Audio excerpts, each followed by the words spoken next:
Hello po, good afternoon. So bali po nandito po ako sa location po nung sinukatan po namin para po dun sa extension po ng ating driveway. So kung mapapansin po natin dito, yung lupa na yun is papaganon siya. Ito po yung sinasabi ko kay sir. Tapos ito naman kabila, papaganon naman po. So pagdating po dun sa may parting padulo na yun, kung halimbawa po yung design ng kalsada natin is same lang din po nung nandito sa likod na ganon. Is pagdating po dito, since nakaganon po ang lupa niya at nakaganito, ang tendency po ng tubig niya, let's say nagkaroon po ng bagyo, nagkaroon po ng malakas na pag-ulan, ang tubig po niyan may malaki ang tendency niyan na pumunta po sa kalsada ngayon yung mga tubig, may kasama po siyang putik. So pag palagi pong ganon yung kalsada po natin, kahit po may mga scratches po yan na katulad nito, yung mga lines sa ganyan, is magiging lumot siya katagalan. So ito po dinidiscuss ko na kailangan namin i-elevate ngayon yung ating driveway dito sa part na to. So dito okay pa tayo dito mula dito. Pero pagdating po doon sa tapat po ng poste ng CCTV at ilaw, yan biglang lubog na po yung lupa. So ganyan. Ito yung sinasabi ko. Yan biglang baba na po siya dito. So iniisip po namin itong i-elevate.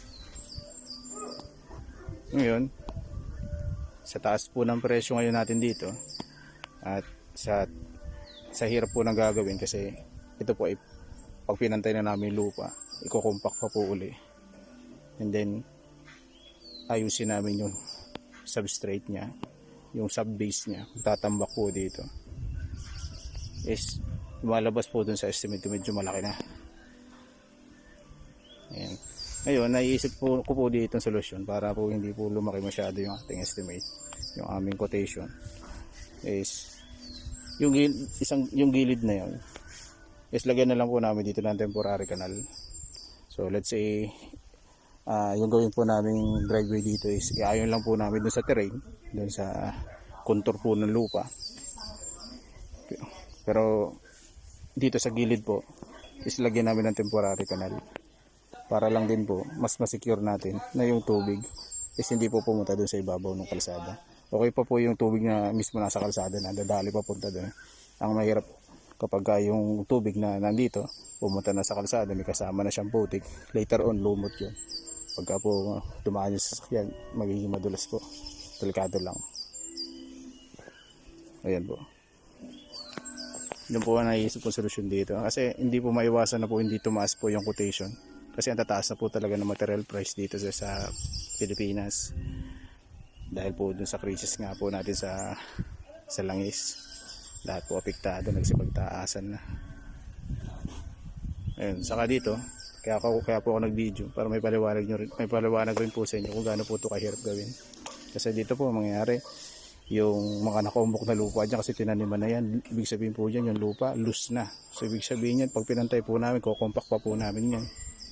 And then magtatambak pa po kami kung talagang susundin ko yung tamang elevation niya, tatambakan pa po namin. Tambakan ng mga bato-bato na yun. Kaya yung mga bato-bato na yun, kulang pa po yan. Tambak ng lupa para sana may taas. Pero ngayon, kung papayag po kayo, susundin ko na lang yung contour o yung terrain po ng lupa na ito. Sundin ko na lang siya, pero mag-agree po kayo sa akin na ito pong dalawang gilid, lagyan na lang po namin ng kanal, temporary kanal. So pauhukayin ko lang po itong kabilang gilid para lang din po mas safe lang din po dito sa kalsada.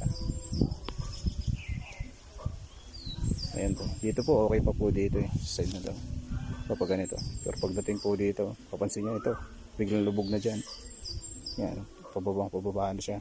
Iniwasan ko lang din dito yung mangyari katulad po dun sa harapan, yung sobrang tirik. Dito naman sobrang pababa naman. Although mas matindi talaga yan doon sa may harapan, pero dito gusto ko lang maging mas maayos yung slope ng ano dito ng ating kalsada, ating driveway. Also malaking tulong rin po na kapag po ito yung nalagyan ng kalsada na ito pong tigkabilang gilid is yung magkaroon po siya ng Carabao grass. Kasi sa observation nga po namin dito nung nagkaroon naman siya ng Carabao grass doon sa harapan is na limitahan naman po yung pagpunta ng punong putik o mga buhangin doon sa ibabaw ng kalsada. Then pag gano'n lang naman po umulan, nawawash out naman. Doon nga lamang po sa harapan. Pag nawawash out na, naipon po doon sa pinakakalsada na po sa Bay Barangay Road. So pagka palaging ganun, nagiging maputik po talaga doon sa harap. Yun po yung kinocomplain po ng barangay. So dito po, ganun din po mangyayari kapag po inilubog ko pa po ito at hindi po namin ito nilagyan ng kanal. Yung erosion po ng lupa dyan, utay-utay papunta po dun sa ibabaw, and then aagos papunta doon. So lagyan ko na lang po ito ng kanal para lang din po hindi po ganun tumaas yung ating quotation. Ayun po, thank you po.